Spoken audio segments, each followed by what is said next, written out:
Hello and welcome to our channel. For today's video, I'm going to teach you how to use Bing's AI chat. Before we get started, please don't forget to like and subscribe and click the notification bell for you to be updated to our latest tutorial videos. Without further ado, let's now begin. This chatbot is really useful for a few things. It gives you a few reasons here. The number one reason I think is to get better answers for your questions. If you have a question that's quite specific and there's not much information on it online, you can simply put your question in here and you have a better chance of finding the answer that you want faster. So to start with, there's three different conversation styles. There's creative, balanced, and precise. Creative's more for if you want out-the-box answers.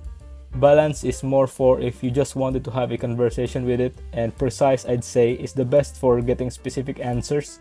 So the way to use it is simply to go down to this box at the bottom and ask anything.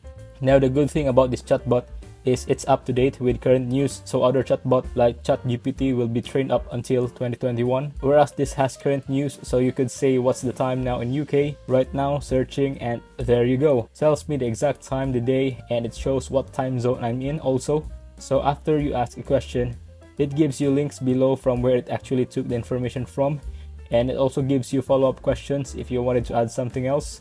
So you can basically ask a chat with anything and it will give you results.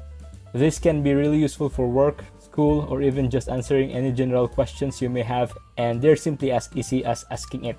So that is exactly how you use Bing's AI chatbot. If you find this video helpful, leave a thumbs up, share it with your friends, and hit the subscribe button. Thanks for watching, and I'll see you soon in the next video.